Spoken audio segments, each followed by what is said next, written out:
Bolalar, sizlar agar texnikalarni oshirmoqchi bo'lsanglar, men sizlarga oddiygina 3 ta mashq o'rgataman. Birinchisi, qo'llarimiz yig'ilgan holatda bo'ladi. Oyog'imizning ichki qismida boshlaymiz. Boshlanishiga koptoga qarab ham mashg'ulotni qilsak bo'ladi. Koptoni his qilgandan keyin o'ngga chapga boshimizni ko'taramiz. Ikkinchi mashqimiz. Ko'rinishi juda oddiy, lekin juda effektli. Sizlarga ko'rsataman. Koptoni bu yoqqa olamiz, to'xtatamiz. Bu yoqqa olamiz, to'xtatamiz. Bu yoqqa olamiz, to'xtatamiz. Boshlanishiga xuddi shu aytganimdek boshimiz yerda bo'lib turaversin. Keyin koptoni his qilganimizdan keyin boshimizni uje ko'taramiz. Uchinchi mashqimiz bu sizlarning oyog'inglarni harakatini yanada tezlashtiradi. Hozir ko'rsataman.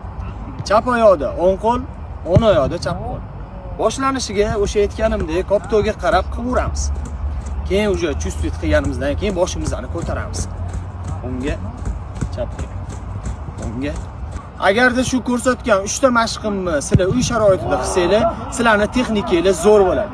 Bu videoni futbolga qiziqadigan do'stinglarga tashlab qo'ying.